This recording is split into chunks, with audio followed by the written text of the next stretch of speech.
So we're gonna go ahead and get started with my feeding routine. I've got all my buckets lined up on this gate here. We got plenty of horses to feed, so we're gonna go ahead and get right after it. I always start by filling up all of my buckets with some water. And you'll see what that's for in just a second. But we feed alfalfa cubes. And so it's a dehydrated alfalfa.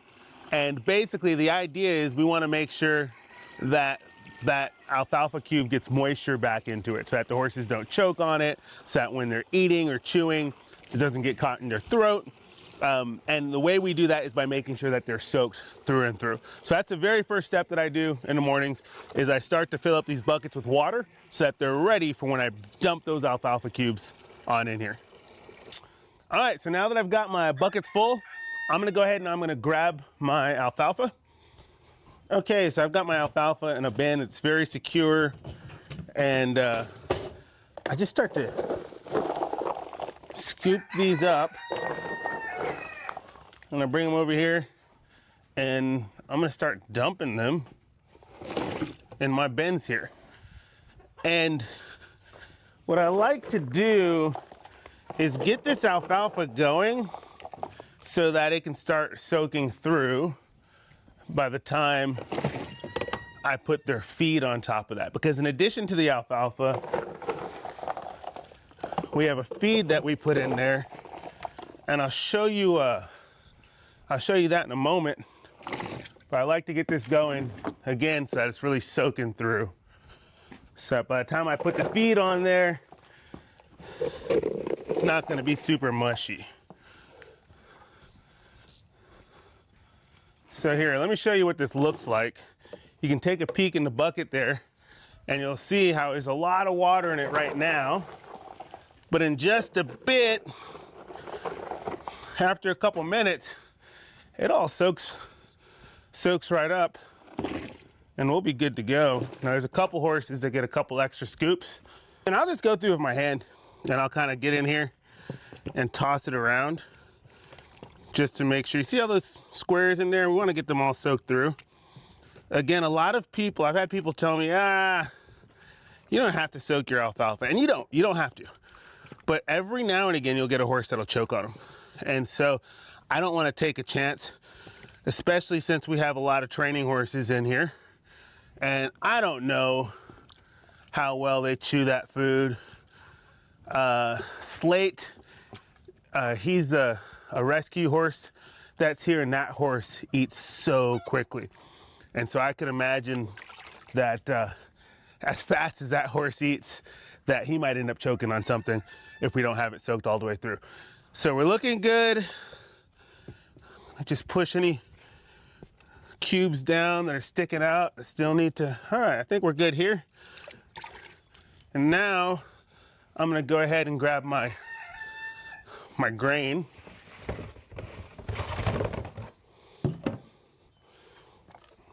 And so this is the grain that I feed.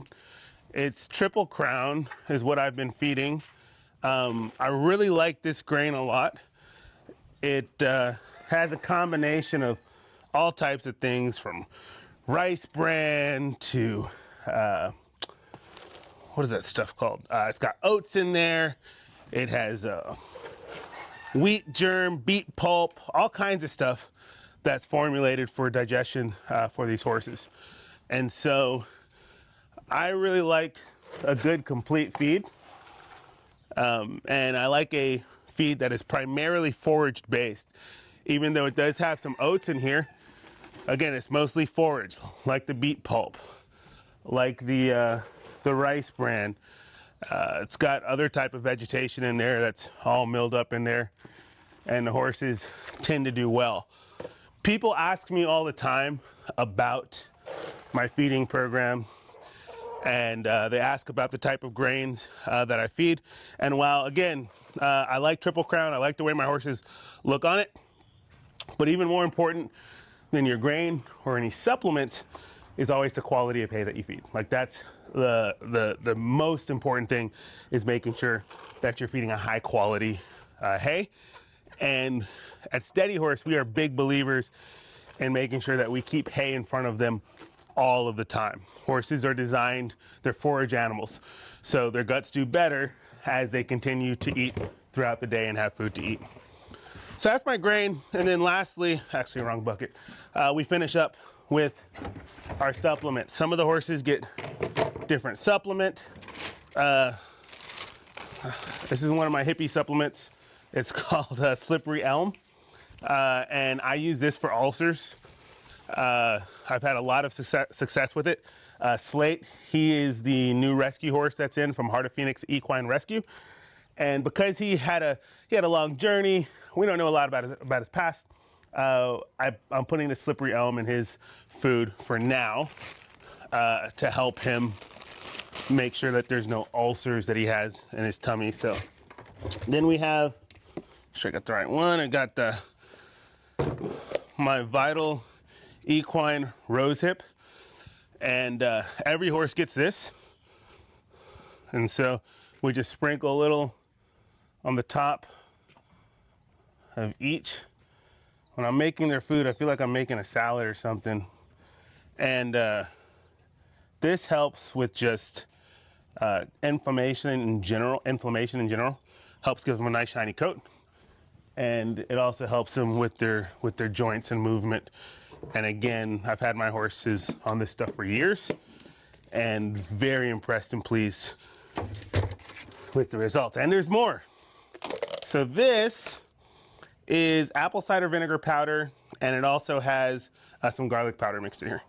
And so they all get some of this, and this helps with our fly control. And it's also considered a natural continuous wormer. Probably note, none of this stuff is probably FDA approved, but this is stuff that has worked for me and helps my horses to feel good and look good. And so that's what's most important when you're trying different things for your horse. Make sure that you are doing what works for you. And then lastly, I've got a couple ponies that get glucosamine, older ponies, again for joint health. So got to make sure that those ponies have their glucosamine. Okay, so now all of the buckets for the barn horses are prepared and ready to go. And now it's just a matter of putting it in their stalls.